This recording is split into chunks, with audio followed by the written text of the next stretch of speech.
এইটি বালেশ্বর গ্রাম। এখানের ভূমি অনেক উর্বর। এখানের গ্রামবাসীরা আজীবিকার জন্য চাষবাস আর হস্তশিল্পের উপরই নির্ভরশীল। এইভাবে পুরো দিন খেটে খুঁটে গ্রামবাসীরা যখন রাত্রিরে বিশ্রাম করতে বাড়ি যায়, তখন তারা রাত্রির বেলা কান্নার চিৎকার শুনতে পায়। তাই জন্য গ্রামবাসীরা ভয়েতে রাত্রির বেলা দরজা জানলা সব বন্ধ করে ঘুমায়। আর যদি কেউ ভুলে ওই কান্নার শব্দ শুনে দরজাটা খুলে দেখে, তাহলে পরদিন সকালবেলা তার মৃত শরীর রক্তের সাথে মাখামাখি পাওয়া যায়। গ্রামবাসীরা কিছুই বুঝতে পারছে না, এইটা কি ভূতের কাজ না কোনো চোরের কাজ, কেউই তা জানে না। পরদিন সকালবেলা গ্রামের কিছু লোকেরা বট গাছের নিচে দাঁড়িয়ে কথা বলাবলি করছে। লোকে বলছে এটা নাকি ভূতের আওয়াজ। না না, পিশাচের। আমার ঠাকুরদাও তার ঘুঙুরের আওয়াজ শুনেছে। না না, আমার বাবা বলেছিলেন এটা একটা আত্মা। সাদা শাড়ি পরে চলার সময় আমার বাবা ওকে দেখেছিলেন। এইভাবে গ্রামের লোকেরা নানা রকম কথাবার্তা বলে। পরদিন রাত্রির বেলা যখন একটি গ্রামের লোক নিজের কাজকর্ম পুরো করে অন্ধকার হওয়ার আগে নিজের বাড়িতে পৌঁছে গেল, তার বউ বাচ্চা অন্য গ্রামে গিয়েছিল, তাই জন্য সে একাই বাড়িতে ছিল। কিছুক্ষণ পরে সে কিছু শব্দ শুনতে পায়, আর তখনই তার ঘুমটা ভেঙে যায়। আমি এই চিৎকার অনেক দিন ধরেই শুনছি। আসলে কে চিৎকার করছে আমি দেখতে চাই। এই কথাটি ভেবে সে বাড়ির থেকে বাইরে বেরিয়ে দেখে যে তার ছাদের উপরে একটি পেতনি উড়ে এলো, আর তখনই সে তাকে মেরে দিল। পরদিন সকালে তার স্ত্রী নিজের মৃত স্বামীকে দেখে অনেক কান্নাকাটি করলো।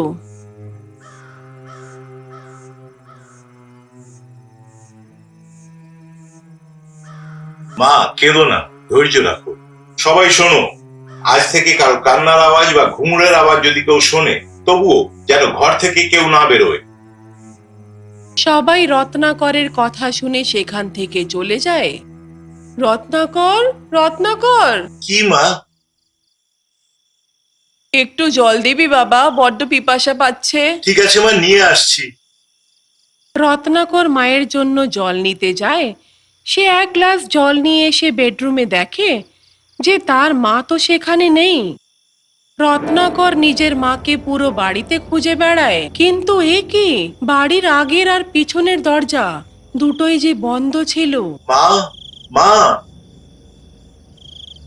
তখনই বাড়ির পেছনের দরজা থেকে কিছু শব্দ শোনাই দেয়।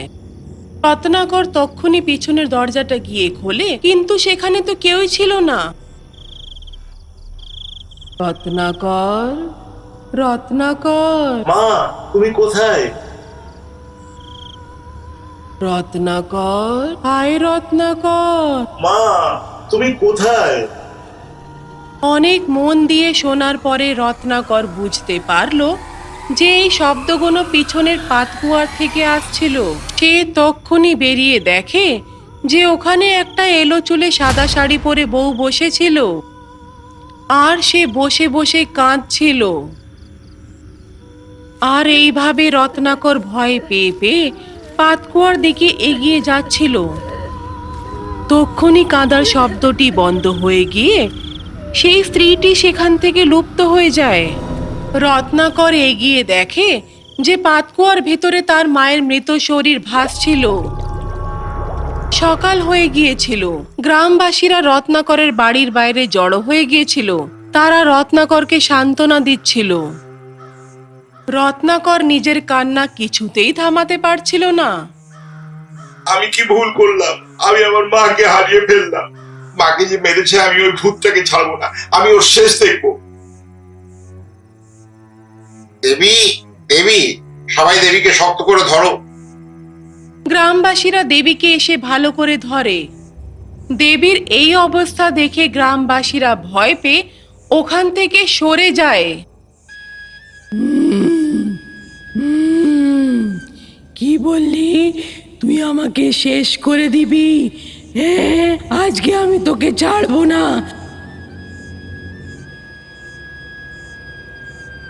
রত্নাকর, তুমি গ্রাম ছেড়ে অন্য কোথাও চলে যাও, এটা তোমার জন্য ভালো হবে। আমার কথা শোনো। ঠিক আছে। রত্নাকর সাইকেলে বসে যেই অন্য গ্রামে পৌঁছলো, তখনই তার মনে হলো যে সাইকেলের ভারটা বেড়ে যাচ্ছে, আর মনে হলো যে সাইকেলের পিছনে যেন কেউ বসে আছে। সে আর সাইকেল চালাতে পারছিল না। তার কিছুক্ষণ পরেই তার মনে হলো যে সাইকেলটা হালকা হয়ে গেল, আর রত্নাকর আগে এগিয়ে গেল। সে যেই রাস্তা দিয়ে যাচ্ছিল সেই রাস্তাটা ভীষণ গভীর ছিল। রত্নাকর, রত্নাকর, এ কি? তুই যে ভয় পাচ্ছিস? তুই তো বলেছিলিস যে তুই আমাকে শেষ করবি। আয়, আয় আমার কাছে আয়, রত্নাকর। রত্নাকর অনেক ভয় পেয়ে গিয়েছিল। সে আস্তে আস্তে সাহস করে পেতনির দিকে এগিয়ে গেল। সে ওখানে পৌঁছে গিয়ে দেখে যে চুল এলো করে একটি পেতনি বসেছিল।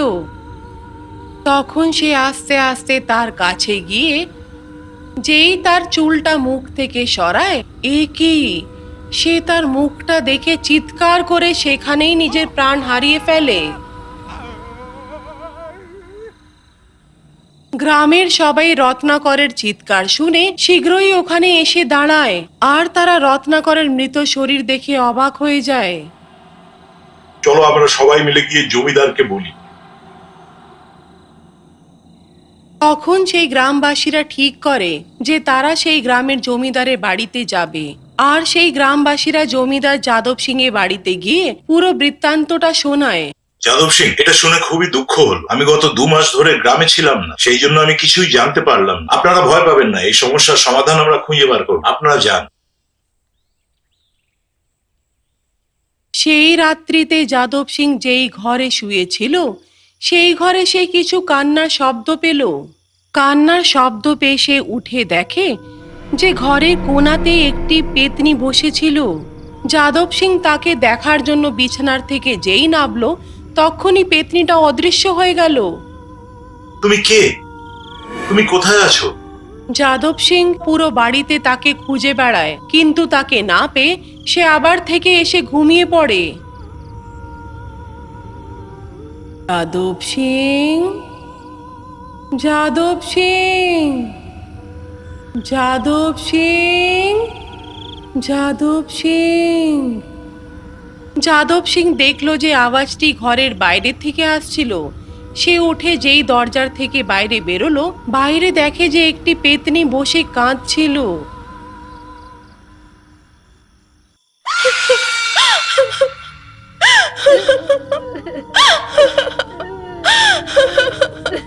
সেই পেতনিটি তখনই দাঁড়িয়ে এক হাতে যাদব সিং এর স্ত্রী আর দ্বিতীয় হাতে যাদব সিং এর ছেলেকে নিয়ে হাওয়াতে উঠিয়ে ফেলে, আর তাদের গলাটা টিপে তাদের নিচে ফেলে দেয়। যাদব সিং এইসব দেখে রাগেতে পেতনির সামনে এসে দাঁড়িয়ে যায়, আর তক্ষুনি সেই পেতনিটি তাকেও মেরে ফেলে। পরদিন সকালবেলা প্রত্যেকটি গ্রামবাসী যাদব সিং এর বাড়িতে বাইরে এসে একত্রিত হয়ে যায়। তারা যাদব সিং এর পরিবারের এই অবস্থা দেখে অনেক ভয় পেয়ে যায়।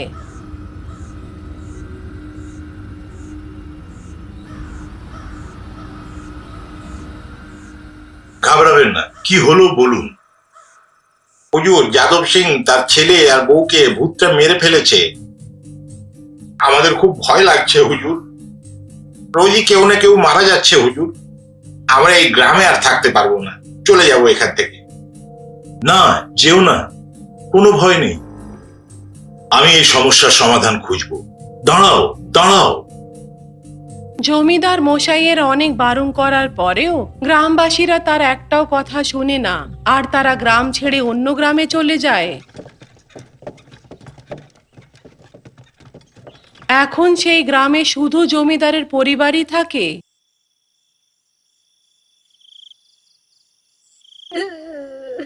সেই রাত্রিবেলাতে হঠাৎ করে জমিদার একটি কান্নার শব্দ পায়, আর সে দেখে যে তার বিছানার কাছে একটি চুল এলো করে পেতনি বসে আছে। তুমি জানো আমি কে? আগে তুমি বাইরে বেরো। হুম হুম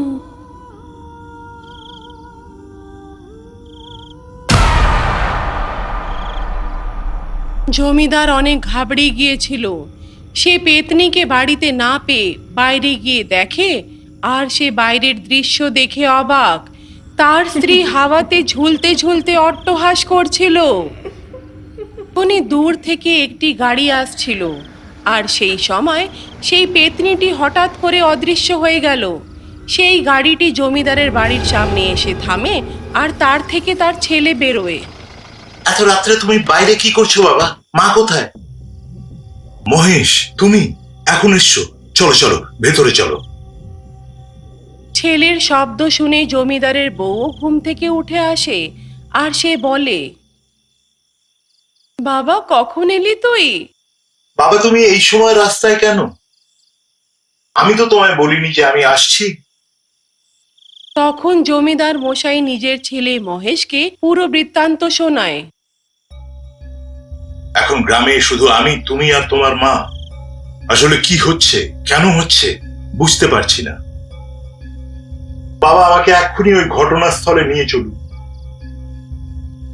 জমিদার যখন তার ছেলেকে পুরো গ্রামে ঘোরাচ্ছিল, তখন তারা নুপুরের হঠাৎ করে শব্দ শুনতে পায়। বাবা, আমি যেটা বলছি সেটাকে না ভয় পেয়ে মন দিয়ে শুনুন। আমাদের গ্রামে যা কিছু হয়েছে আমি শুনেছি। বাবা, কেউ কিছুর লোভে ভূতটাকে হিপনোটাইজ করে গ্রামবাসীকে তাড়িয়ে দিচ্ছে। তার মানে আমি যেই গ্রামে পড়ি ওখানে এক বাবাজির সাথে দেখা হলো, তার থেকে বশীকরণের বিষয় শিখলাম, বইও পড়লাম। তাহলে কি? একেবারে না ঘাবড়িয়ে শান্ত হয়ে শুনুন বাবা। ভূতটাকে বশে করে কেউ এইসব কাজ করছে না, না, ওকে দিয়ে করাচ্ছে। মহেশ, এটা কি সত্যি? কিন্তু এর সমাধান কি? আমাদের গ্রামে কি পুরানো দিন ফিরে আসবে? গ্রামের প্রধান হওয়ার কারণ, আমি কি আমার গ্রামবাসীদের সাহায্য করতে পারবো? বলো মহেশ, আমাকে কি করতে হবে? বাবা, আমি এসে গেছি তো, আর ভয় পাবার কোনো কারণ নেই। যা কিছুই করার আমি করব। মহেশ তার বাবাকে সাহস দিয়ে বাড়িতে নিয়ে যায়।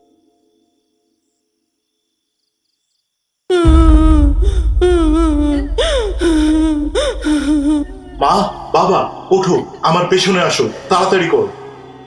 পেতনিটি ঘরের বাইরে দাঁড়িয়ে জোরে জোরে হাসছিল।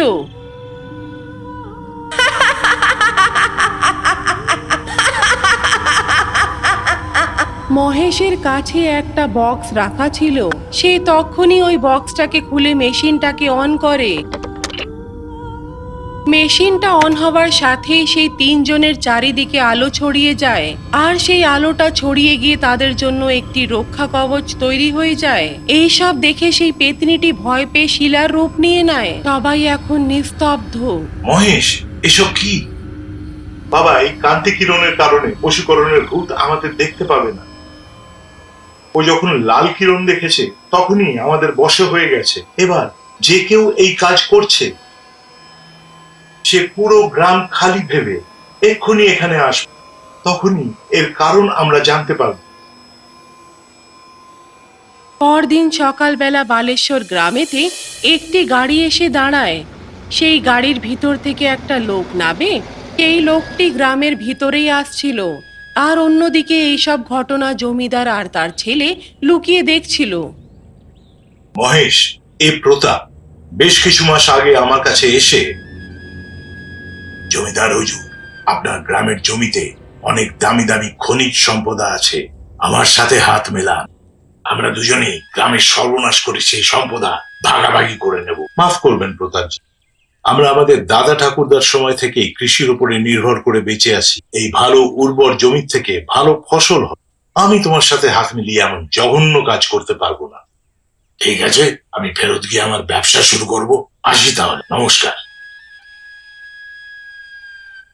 মহেশ, তার মানে প্রতাপ এইসব করাচ্ছে, এই গ্রামে লুট করতে চায়। আর আমি যাকে ছাড়িস না মহেশ। মহেশ যেই মেশিনের সুইচটাকে অন করলো সেই সময় তক্ষুনি সেই পেতনিটি আবার থেকে জীবিত হয়ে চিৎকার করে ওঠে, বলি বলি, আমার বলি চাই, না হলে সবাইকে মেরে দেবো। সে অদ্ভুতভাবে চেল্লাচ্ছিল। ঠিক আছে, আমি তোমার জন্য বলি দেব। তোমাকে বশে করে বন্দি বানিয়ে তোমাকে প্রতারিত করছে ওই যে প্রতাপ, ওর বলি নিয়ে চলে যাও। ফের যেন কখনো এই গ্রামে এসো না, নইলে আমি এই যন্ত্রের সাহায্যে তোমাকে শেষ করে ফেলবো। না না, আমায় মেরো না, এই প্রতাপের জন্যই আজকে আমার এই অবস্থা। আমি ওকে মেরে কথা দিচ্ছি যে এই গ্রাম ছেড়ে চলে যাব। মহেশ যেইভাবে বলেছিল যে পেতনিটি প্রতাপকে মেরে গ্রাম ছেড়ে চলে যাবে, আর পেতনিটি ঠিক তাই করলো। জমিদারের কথা শুনে আবার থেকে সেই গ্রামবাসীরা গ্রামেতে ফেরত এসে যায়। তারা আবার থেকে চাষবাস আরম্ভ করে নিজের জীবন যাপন করে। গ্রামবাসীরা এখন অনেক আনন্দেতে ছিল, তাদের যে আর কোনো ভয় ছিল না। কিন্তু তাদের মন থেকে ওই পেতনির ভয় এখনো যায়নি।